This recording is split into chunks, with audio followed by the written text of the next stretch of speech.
والے ایک صحابی ہے زیاد ابن سکن، زیاد بن سکن رضی اللہ تعالیٰ عنہ. ایسی میں آپ کو واقعہ سنا رہا، آپ نے کبھی نہیں سنے ہوں گے. زیاد بن سکن رضی اللہ تعالیٰ عنہ، وہ ان کو کافروں نے قتل کیا، موصلہ کیا. موصلہ کرنے کے بعد ابھی جسم میں تھوڑی سی رمق باقی تھی، جسم میں تھوڑی سی رمق باقی تھی. تو ایک روایات میں تو یوں آتا ہے اس کے اوپر کفن بھی ڈال دیا گیا تھا. تو آپ صلی اللہ علیہ وسلم چہرہ دیکھتے دیکھتے آئے اور زیاد ابن سکن کو دیکھا، ہونٹ ہلا رہے ہیں. ہونٹ ہلاتے ہوئے آپ صلی اللہ علیہ وسلم نے اپنے کان مبارک قریب کیے، دیکھا پتہ نہیں کیا کہہ رہے ہیں. اور تھوڑی دیر گزری، آپ صلی اللہ علیہ وسلم بیٹھے ہوئے تھے، اسے اپنا چہرہ آگے کیا اور آپ کے قدموں کو اپنا چہرہ ملنے لگا. ملنے کے بعد فوراً جان اللہ کو پیاری ہو گئی. اور آپ صلی اللہ علیہ وسلم سے صحابہ نے پوچھا، یا رسول اللہ صلی اللہ علیہ وسلم، یہ زیاد بن سکن کیا کہہ رہے تھے؟ اور آپ صلی اللہ علیہ وسلم نے فرمایا، او میرے صحابہ، ان کی زبان یہ کہہ رہی تھی، ان کی دل کی تمنا یہ تھی کہ روح قبض ہو، موت آئے تو محمد الرسول اللہ کے قدموں میں آئے. اللہ نے اس کی تمنا پوری کی اور یہ میرے قدموں میں آیا، اللہ نے اس کی جان کو اس کی روح کو پرواز کر دیا. ایسے پیارے صحابہ، ایسے محبوب صحابہ جو آپ صلی اللہ علیہ وسلم پر اپنی جان لوٹانے والے تھے، مال لوٹانے والے تھے، سب کچھ قربان کرنے والے. اور وہ سب کچھ قربان کرنا ان کے لیے آسان تھا، لیکن محبوب کو قربان کرنا ان کے لیے بڑا مشکل تھا. سعد بن ربیع رضی اللہ تعالیٰ عنہ انصاری صحابی ہے. آپ نے ایک صحابی کو فرمایا، جاؤ سعد بن ربیع کا پتہ کرو، سعد بن ربیع کس حالت میں ہے.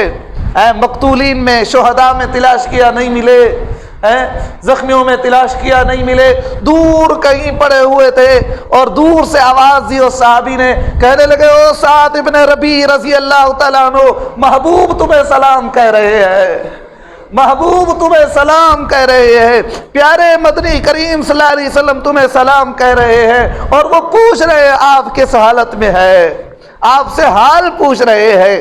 وہ زخمیوں کی حالت میں تھے، اٹھنے کی کوشش کی، کی. وہ صحابی قریب گئے اور جب قریب پہنچے انہوں نے اس کا دامن پکڑا، اٹھنے کی کوشش کی لیکن اٹھ نہیں سکے. اور کہنے لگے، میرے محبوب کو میرے سلام کا جواب بھی کہہ دینا، میرے سلام کا جواب بھی کہہ دینا، اور ان کو یہ کہہ دینا، میں آپ کی محبت میں اس دنیا سے رخصت ہو رہا ہوں، میرا اب وقت قریب ہے، میں اس دنیا سے رخصت ہو رہا ہوں. لیکن انصار کو جا کے میرا پیغام پہنچا دینا، کیونکہ وہ سردار تھے.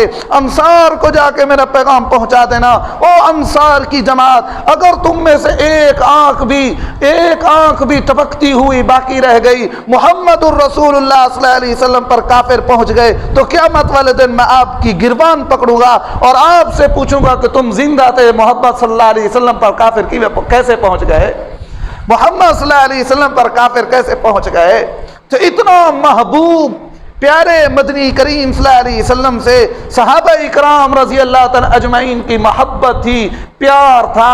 ایک صحابی ہیں جابر رضی اللہ تعالیٰ عنہ کے والد عبداللہ بن عمر بن حرام، اس کا نام تھا عبداللہ بن عمر بن حرام رضی اللہ تعالیٰ عنہ. تو حضرت جابر رضی اللہ تعالیٰ عنہ وہ جنگ احد میں شریک نہیں ہوئے، تو ان کا والد جو ہے نا وہ شریک ہوا. جو جب جنگ میں گئے تو وہ شہید ہو گئے. کافروں نے ان کو موصلہ کیا، ناک کاٹے، آنکھیں نکالی، کان کاٹے، اندر سے کلیجہ نکالا، کلیجے کو باہر نکالا اور اس کو چبایا، موصلہ کیا، سارے کے سارے اعضاء کاٹ دیے.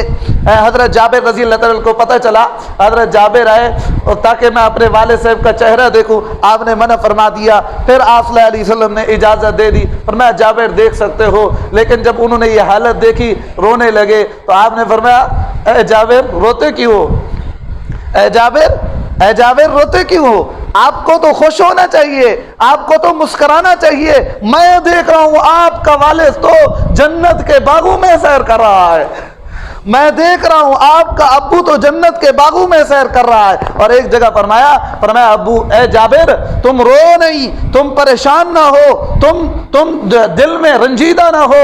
میں نے یہ دیکھا کہ اللہ نے سارے صحابہ کو بلایا اور سب سے ملاقات کی پردے کے پیچھے. اے جابر جب تیرے باپ کی باری آئی اللہ تعالیٰ نے سارے کے سارے پردے ہٹا دیے اور بغیر پردے کے تیرے باپ سے ملاقات کیا ہے.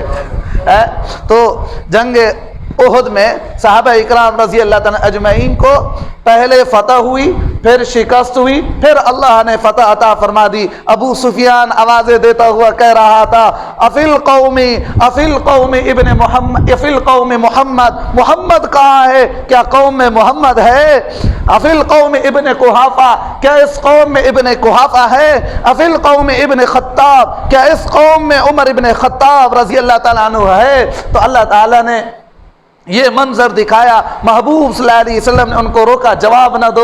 پھر اس کے بعد وہ کہنے لگا ان لنا العزا ولا عزا لکم, ہمارے لیے عزا ہے تمہارے لیے عزا نہیں. اللہ تعالیٰ نے پھر محمد الرسول اللہ کو جواب دینے کا حکم دیا. آپ صلی اللہ علیہ وسلم عمر جاؤ جواب دو اور یہ کہو لنا واللہ مولانا ولا مولا لکم, ہمارے لیے اللہ ہے تمہارے لیے اللہ نہیں, ہمارا مددگار اللہ ہے تمہارا مددگار کوئی نہیں. نہ ہی عزا مدد کر سکتا ہے, نہ ہی لات مدد کر سکتا ہے, نہ ہی حبل مدد کر سکتا ہے. تمہاری مدد کرنے کے لیے کوئی نہیں آئے گا, ہماری مدد کرنے کے لیے اللہ ہے. فنعم المولا ونعم النصیر, ہماری مدد کرتا ہے وہ ہمارا مددگار ہے. مسلمانوں کا مددگار ہر جگہ ہر حالت میں اللہ ہوتا ہے. کون ہے ہمارا مددگار؟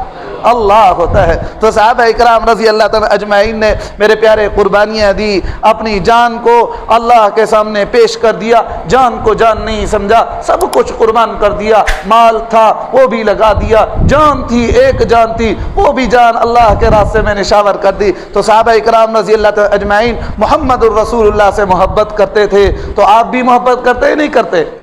کرتے نہیں کرتے؟ کرتے ہی نہیں کرتے. جو کرتے ہاتھ کھڑا کریں, جو کرتے ہاتھ کھڑا کریں. آج میں تم سے جان نہیں مانگتا, میں تم سے مال نہیں مانگتا, میں تم سے یہ مانگتا ہوں محمد الرسول اللہ کی سنت کو زندہ کرو, محبوب کی سنتوں کو زندہ کرو, اپنی زندگی میں لے آؤ, اپنی زندگی میں لے آؤ. آپ صلی اللہ علیہ وسلم کی سنت مبارک داڑھی بھی ہے, آپ کی سنت شلوار ٹخنوں سے اوپر بھی ہے, آپ کی سنت نماز میں جو سنت ہے وہ بھی سنت ہے. ہر چیز میں آپ کی محبوب کی طریقہ موجود ہے, ان طریقوں کو اپناؤ, یہ بھی محبت ہے. اس کی کوشش کریں گے نا سارے کے سارے. اللہ مجھے اور آپ کو ہم سب کو عمل کی توفیق عطا فرمائے. واقول قولی ھذا استغفر اللہ